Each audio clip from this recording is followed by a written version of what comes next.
To Global Voices with Moishe House. As you know, we work globally to create and build inspiring Jewish homes. We're joined by some of those community builders around the world.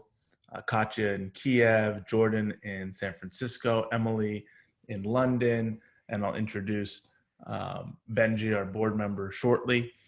Before we do that, the way that this will work is we're also on Facebook Live, and there's a chat function.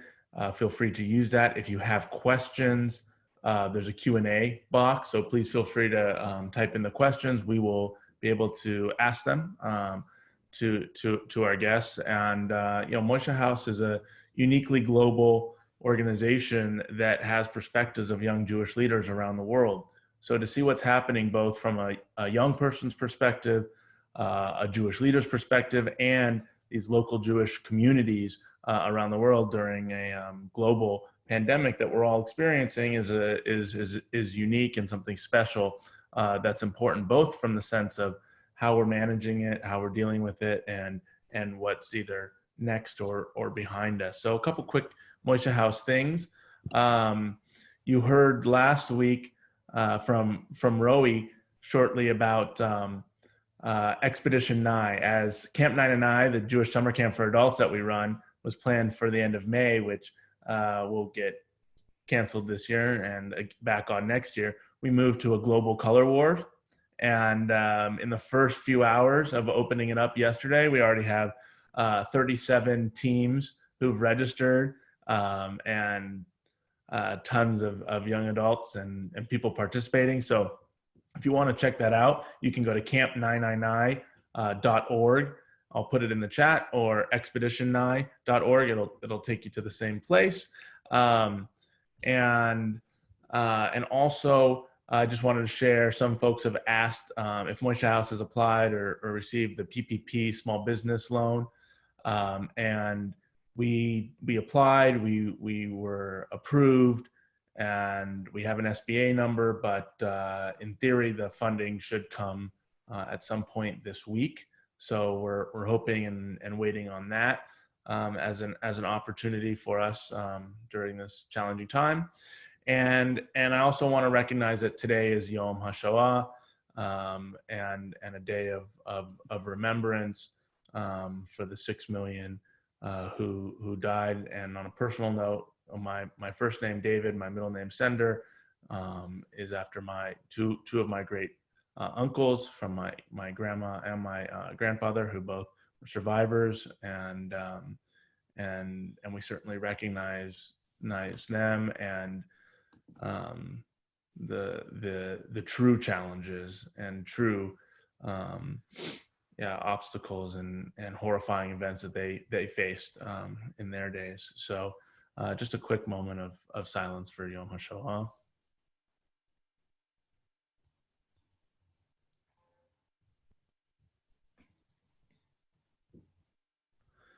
Thank you. And now I'd like to introduce Benji Friend. Benji, his last name is Friend, and he is a good friend. He's a board member of Moishe House. He's been involved in the organization for many years now, and a great guy living in San Francisco. He's going to be hosting us this week with our residents. So I'd love to turn it over to Benji. David, thank you so much for the intro. Moishe House has been a special part of my life for many years. And they've asked me to share why it was a special connection. And I actually thought about it. And as I was in bed last night thinking about what to say, I remember that my dad was saying some things about the four children during the Seder, and how the most important thing you can do for a child is to allow them to choose their own direction, and initiate things themselves. And I think what I love about Moishe House is that Jews all over the world have their own tastes and preferences, and it's never tried to tell anyone what to do and who to be. And I'm very grateful to see what pops up. It's more fun than trying to drive an agenda. It's just fun to let the residents take it themselves. So I'm very grateful to be here with you guys today. And I want to introduce our panelists before we jump into questions. So everyone knows already that you can submit your questions online. in the message feature in Zoom. But let's get to the residents. The first resident is Katya Karlstein. She's a resident of Moishe House, Kyiv. She was also born in Kyiv and works as an architect. For those that don't know, I didn't know this until I just found out, 350,000 Jews are in Ukraine, and Kyiv is home to over 100,000 Jews. There are currently 3 Moishe houses there, Kyiv, Kharkiv, and Dnipro. And Moishe House Odessa is set to open again in May. We also have Emily Zinkin here with us. She's a founding resident of Moishe House London, Chatham, which is in South London. She was born and raised there. She's a freelance writer, editor, and project manager. And Moishe House London, Clapham, is one of the 4 Moishe houses in London. Then our last resident that we have with us, not last but not least, is Jordan Edelheit. Jordan is a resident of Moishe House, San Francisco, NOPA, which is near and dear to my heart. She's originally from Cincinnati, Ohio, and attended the Ohio State University. I love it when people say it like that, especially when it comes to that. So anyways, without further ado, I'm going to ask Katya the first question. Katya, with much of the world under lockdown, we understand that things in Kyiv are very similar, or non-essential businesses are shut down, like most places, I'm sure. People are staying home, wearing protective equipment. What are the general feelings about from your community members, and what do they need right now? Hi, Benji and David and everyone. Very nice to see you in this chat. The entire unite the feeling sense of the unknown future. You don't know what will be tomorrow, and the feeling of instance of tomorrow day, I guess, and the hope that in one day it will be end. And we're trying to unite each other in our community in Moishe House around the positive things like online Zoom events, for example, and to keep in touch with our members.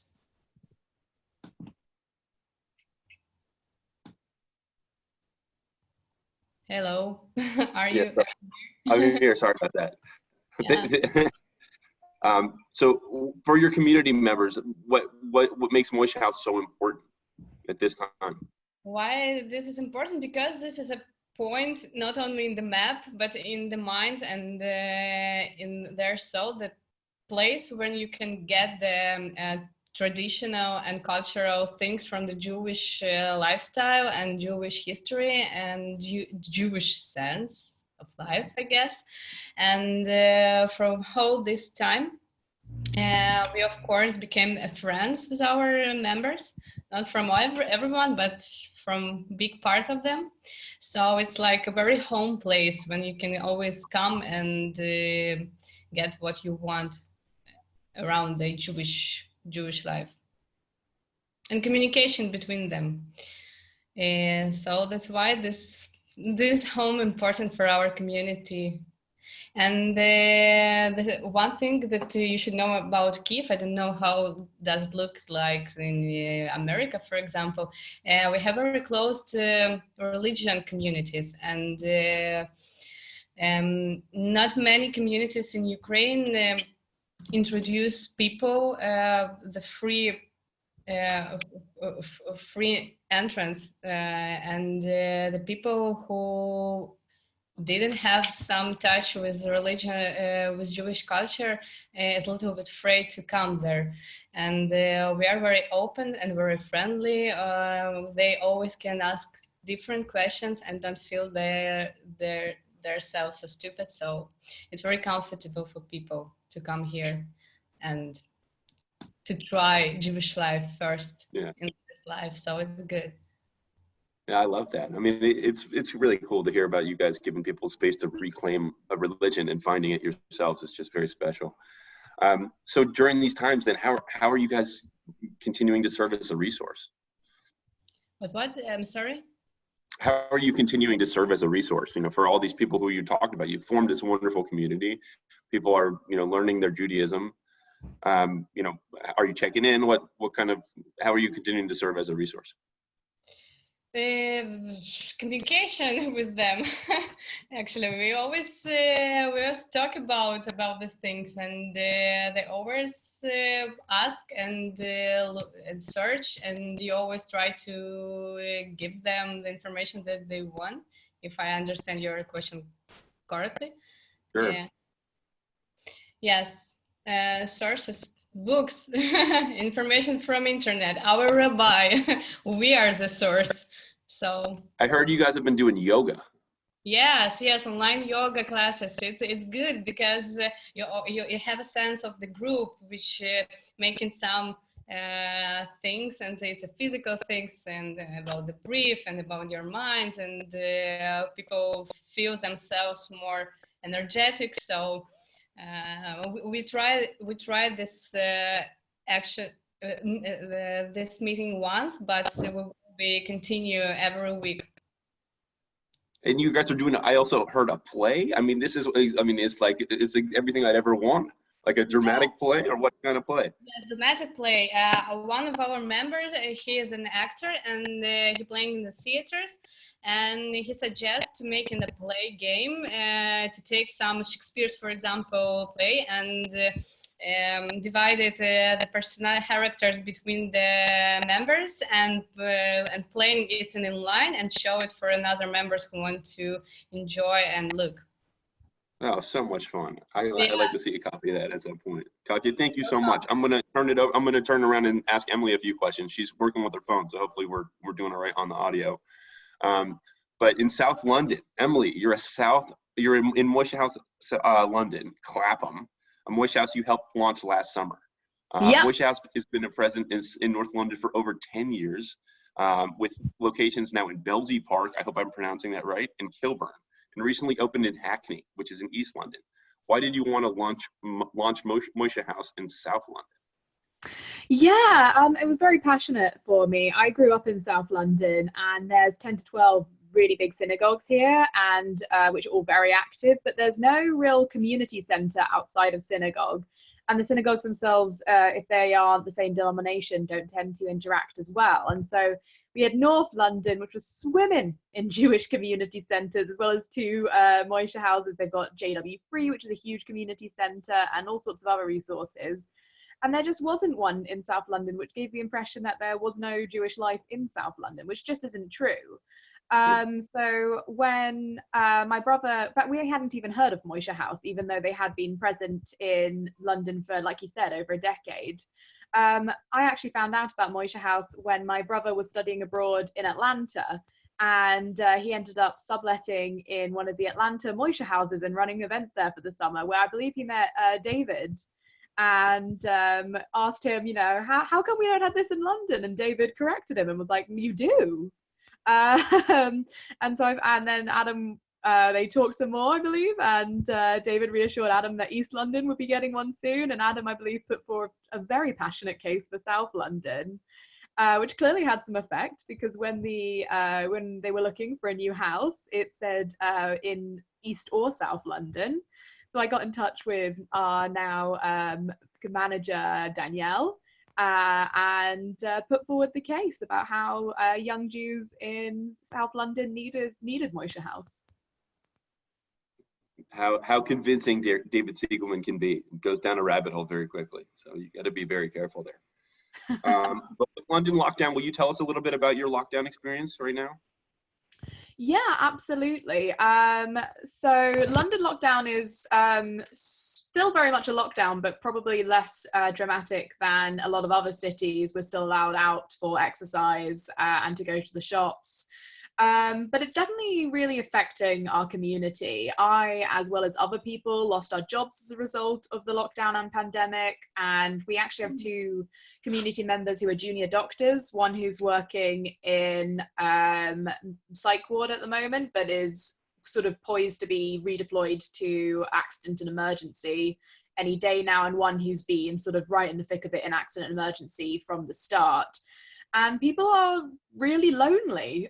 We've got one community member who frankly calls herself an introvert, but has been really struggling with the isolation and having a grandma who she usually sees quite regularly, but who's very scared and very alone right now, and she can't go see her or look after her. And we've got another community member who's a very loving husband and still has her job and everything's fine. And she's still said, telling us that she's crying on a regular basis. And all of these people, we really wanted to keep going with Moishe House, even if it was online, because we felt that we'd built a community and it would be almost a betrayal when that community was needed the most to not be there. And so people have definitely been checking in for our events, really looking forward to them. And we really love doing them, and we really love being there for our community and still having that sense of community, even in lockdown. So Moishe House Kyiv did a play and are doing yoga to keep people in together. What are you guys doing? We've done quite a lot. We've been doing at least a program once a week, if not more. So what have we done? We had a takeaway Shabbat where we got everyone to order takeaways. It's our sort of one luxury left to us, and all had a big Zoom party because our Friday night dinners are quite epic and always very popular. For the second night of Passover, we did a learning event where I sort of looked at how the Pesach story has massively impacted the way Jews view justice and how it's affected Jewish identity, which was almost more of a Tikkun Olam event, because we were looking into sort of what does this mean to us and what can you do? Because I felt it was important in a time when you can feel very powerless. Often helping is a way of reclaiming that power. We had a Judith cheese and wine party because as our bay, Judith, was besieged, so too are we besieged by germs, and so too can we fight the power by consuming cheese and wine. And it was a really cool art history event, actually, looking at how Judith's been portrayed throughout time, which was based on a session that Faustine did for the Hanukkah retreat in Berlin last year. And we've also done some silly social events. So we actually did an event where my housemate Livia dyed my hair blonde, just because we wanted to do something silly that people could tune in and out of. And we thought people would come in, check in for a bit and leave. We had people who did that, but we also had people who stayed for the entire 4 hours. And then we signed off when it was over. And people were like, no, we want to see the final result. Bring us back. Which was really lovely. And we've got loads of plans still. We're going to be doing a unorthodox Netflix party. I'm going to be running a couple of creative writing sessions and hopefully putting together a little anthology of Moishe House and lockdown.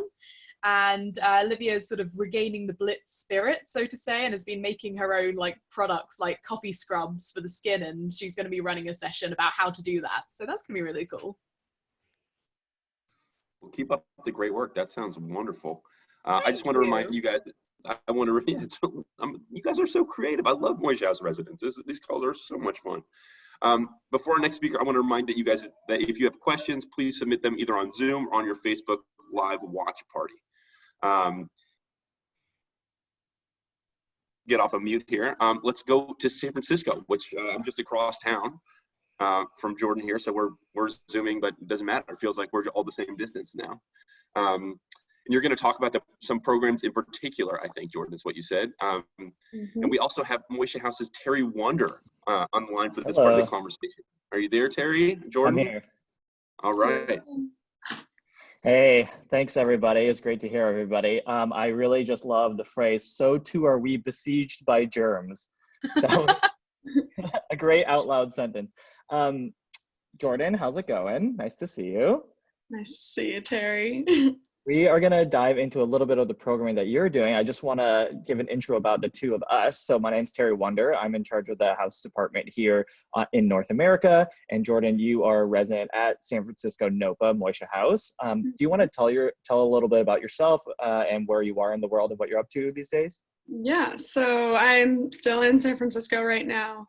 And since moving to the Bay Area 3 or so years ago, I've done many different kinds of things. I'm in the entrepreneurial category of people who find themselves on the West Coast here. And most recently, I've gone into the world of birth work as a birth doula, and then also working with end-of-life work as well, with hospice and some different end-of-life nonprofit. Wow, and also taking care of people that are young adults. So you're really hitting basically every major point in the life cycle. That's just fantastic. trying to be as human as we can. Yeah.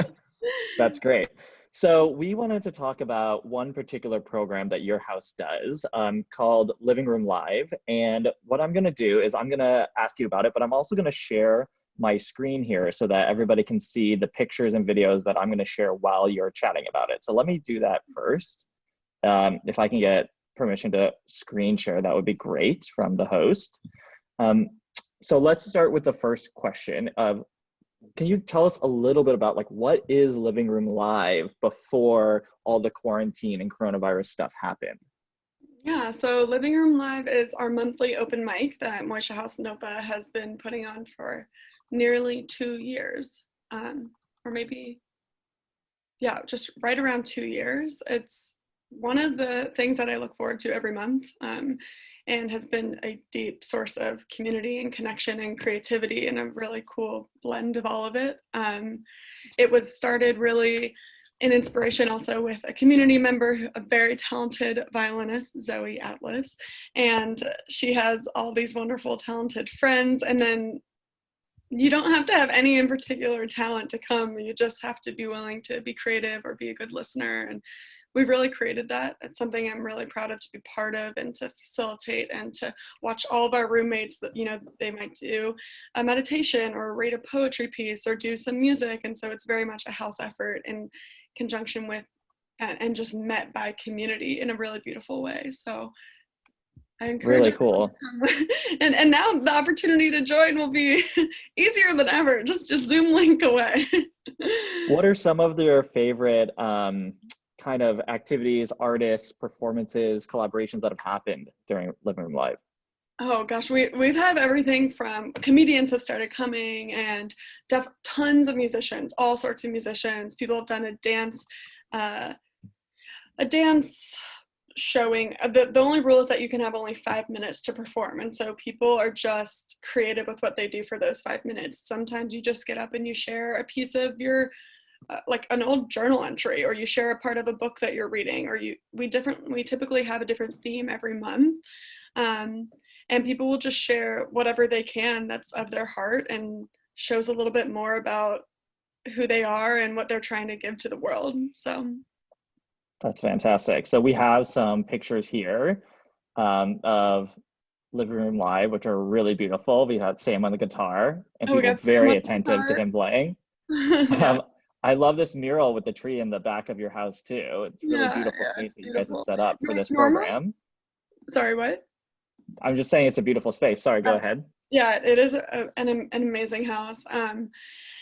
Yeah, I think that the space itself, you can just see how connected everybody is when you come into the room. There are people who are sitting on the stairs, like it's a constant kind of unfolding of the evening, and it's created together, and it's really beautiful.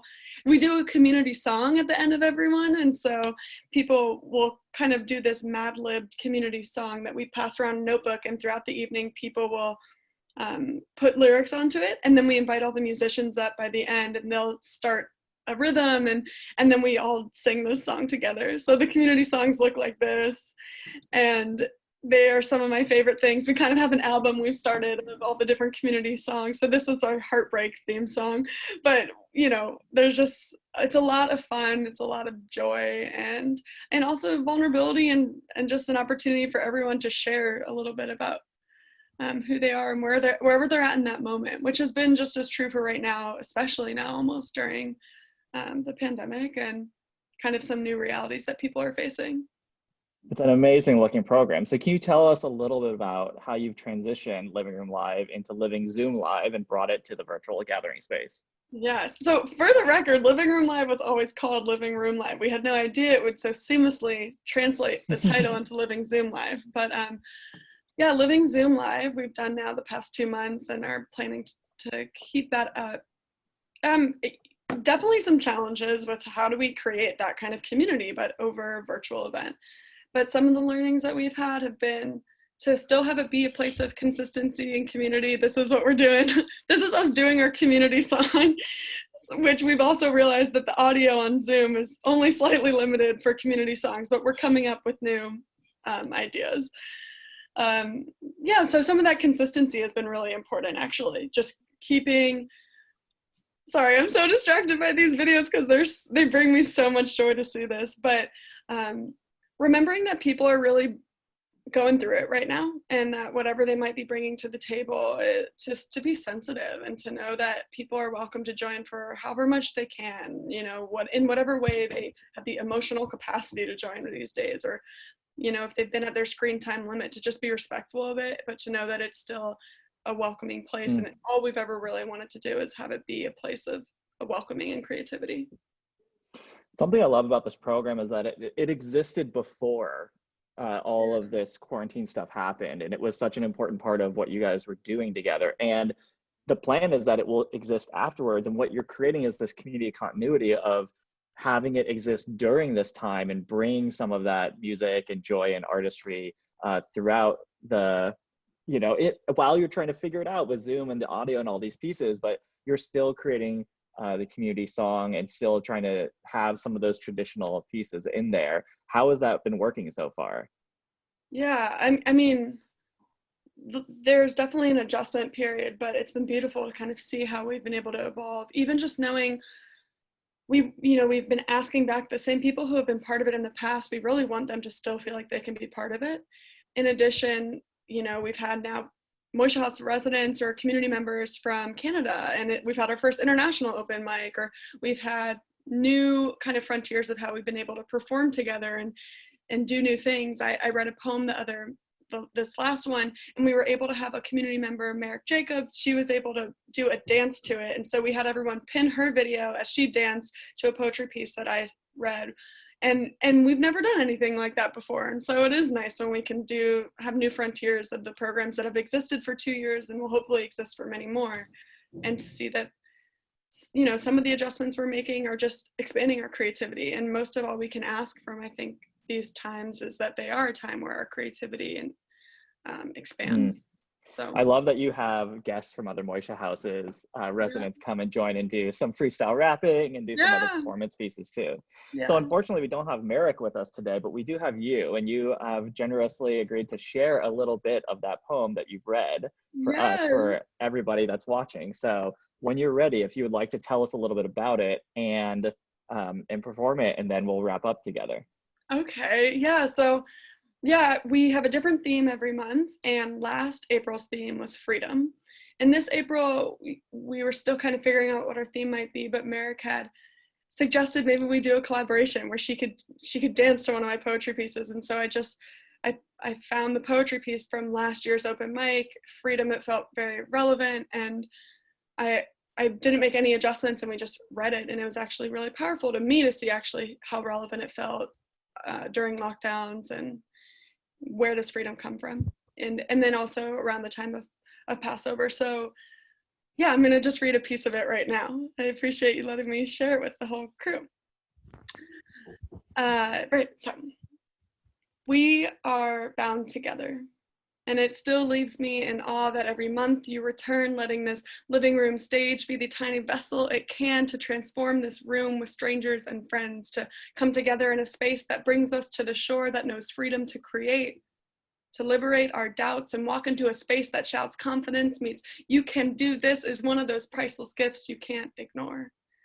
So here's to our freedom to stand up and speak out and choose what we believe is worth fighting for, free to express joy, love, anger, fear, or sadness, free to know privilege is the closest thing to limitless, free to feel, to crave human connection and act upon bliss, these things once unnoticed, now packaged as daily privilege points, always pointing towards that direction of gratitude. So whether you've become a Moho regular or tonight was the first time walking through the door, let me assure you, your voice, your presence, your heart is welcomed. I am only here to welcome you. We are only here to welcome you. And if only for the night, dare I say, we may be able to taste freedom together, to share and contemplate and co-create a new shape of freedom together, where our liberation is bound up and tied to one another, where you feel the care radiate from couch to wall and emanate the call to express whatever freedom means to you. So let's get to it. I've taken my turn, and now it's time for you. Yay. Beautiful. Thank you for sharing. That was so awesome. I love the phrase "act on bliss." which I think is something that I'm certainly going to take from it in my day after this. Thank you, Jordan, so much for sharing and for creating Living Room Live and keeping it going throughout this time. Really appreciate your contributing to the Moishe House community and sharing your story here today. So with that, we'll send it back to Benji. Wow, this Moishe House, that's amazing. Thank you so much for sharing that. Really picked up my morning. I know it's at different times for all of you guys, whoever's watching, but I really appreciate that. We're now at the question segment. So the first thing I want to do, because I didn't do it in the beginning, is I want to give a shout out to Nanny Annie. I know she's listening out there. It's the first thing that I wanted to do, but I never got a chance to do it. So hello. So the first question I have is from Alexander from Facebook. Asked for Katya. Katya, you there? Okay, here we go. Does your Moishe House have any involvement with JDC and Twine? They were going to go on a JDC and Twine trip to Ukraine, but it was canceled. I didn't hear a few words from your sentences. Can you repeat? Sorry. Sure. It said you guys used to do some programs with Entwine, or Moishe House may do some programs with JDC Entwine. They were going to do a JDC Entwine trip to Ukraine, but it was canceled. Okay, so what's the question? Do you guys have any involvement with JDC Entwine? No. No. I don't Okay. know what, okay. And then another one from Dan Hammerman to all panelists. Have any of your community members been infected with COVID-19? How do you think Moishe House participants can take active roles in aiding those affected by this virus while living in isolation? Well, that's a really good question. We've definitely had community members who've been affected by the virus, in that friends and family of theirs has been infected, but no one so far has said if they've been infected, which doesn't mean they haven't. We had a big discussion about this, and we we've been particularly reaching out to our doctors and nurses who are regular community members to say, like, what can we do? So asking them the question, and then just checking in with them. And one has sort of just said that even though they can't always reply to our messages, knowing that we're still here and we're thinking about them and we're going to be here at the end of it all is really helping them. And another actually was like, I want an unorthodox Netflix party. So we're just putting on the events that an event she wants at a time that she can definitely do. And then other than that, it's really just creating space for the community, letting them have that escapism or community, or however they want to think about it, and being that virtual safe space for them to just exist as life did before we all got put in lockdown. David, did you want? The one thing I realized, I probably should ask you about the relationship with the joint and let you comment on that. Yeah, absolutely. We actually did 2 or 3 years ago had the opportunity. We did our all staff global program to Kyiv with through JDC Entwine. JDC has been a partner for Moishe House really from the early days, but on the Entwine part, we as a staff got to go out and experience that, and that's continued to be really strong. And also Sarvash, the summer camp, has been an amazing feeder for Moishe House residents, and actually our most recent international applicants met and at Sarvash and have applied through there. So that's been really good and really strong. Beautiful. I have a question from Rebecca here. Will there be any virtual global Moishe House events coming up? So I can take that one as well. So traditionally Moishe Houses, the programs have all been run out of the houses. The residents have been in charge of them, and it's really been a localized feel. And the nice thing about having 120 plus Moishe Houses is that it can be local and also global. Through this COVID-19, we have shifted to start to do more global programming. So Expedition Nye is the largest. That's the global color wars that I talked about earlier that you can check out. And we're also continuing to do, or starting to do and continuing since mid-March, at least 2 Jewish learning programs every week that we're doing with our entire staff, and now opening that up in May to residents if they want to pop in and come and join. They're quick. We do 30 minutes, then we do a Devar once a week, just as a team to be together. And so we're seeing that, and then also through the living room, moishehouse.org, the living room, we are posting programs that residents can join for each other's. Like, for example, Jordan mentioned having residents from other places, but I could see in the video someone who I met who started Moishe House Montreal, like joining in NOPA. So we're seeing a lot of that, which is very cool. So I think we'll continue to go in that direction. And as May comes, I mean, our belief is that it's going to be a few months at least of virtual programming. So we're investing more in that direction, and actually seeing some really beautiful things happening with it. That's such a nice segue, Dave, because I was going to ask about virtual programming, because we have some virtual programming experts out here. So I'll start with you, Emily. Any tips you have for those of us out there trying to put on our own virtual programs? Yeah, I think my first tip is just chill out. I think there's a lot of like, is everything perfect? Is the lighting perfect? And honestly, yeah, just being calm about it all. People are coming to see you and to be together, and they're not going, oh my God, Moishe House Clapham really needs to up its Zoom game, or at least not in front of us. Maybe they're saying that behind our backs. And I think, there's going to be technology glitches and issues, and probably from hard experience, test out the tech before you start. So I had to learn the hard way that if you make a PowerPoint on a normal laptop, it will not actually show up if you then send it to a iPad where the Zoom meeting is happening. But other than that, just people want to be together. People want to be with you. They're not there for like the most incredible Zoom experience of their lives. So if you don't have a play or an awesome spoken word or some really, I don't know if you rehearsed whatever you said earlier that Terry repeated, which was amazing. I can't do it, but you can be okay. There's still ways to make it. Shouldn't feel too worried.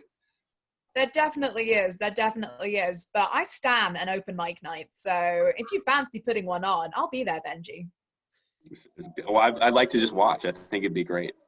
I think at this point, though, I don't think we have any more questions coming in. So I mean, I don't mean to wrap it up early, but I'd love to hear all of your experiences. Dave, do you have something you want to add there? Yeah, I wanted to just share one last one photo and a brief cool story as we finish off of a wedding that actually took place during all of this mess. From we have Katya here from Kyiv, where we have a lot of Moishe houses in the former Soviet Union. We also have 5 now Russian-speaking Moishe houses in North America, and we did a conference, a learning retreat, where actually this is a resident, not from Moishe House, Russian-speaking Moishe House in Toronto, with Jan. I'm not sure. I think he's a community member from San Francisco.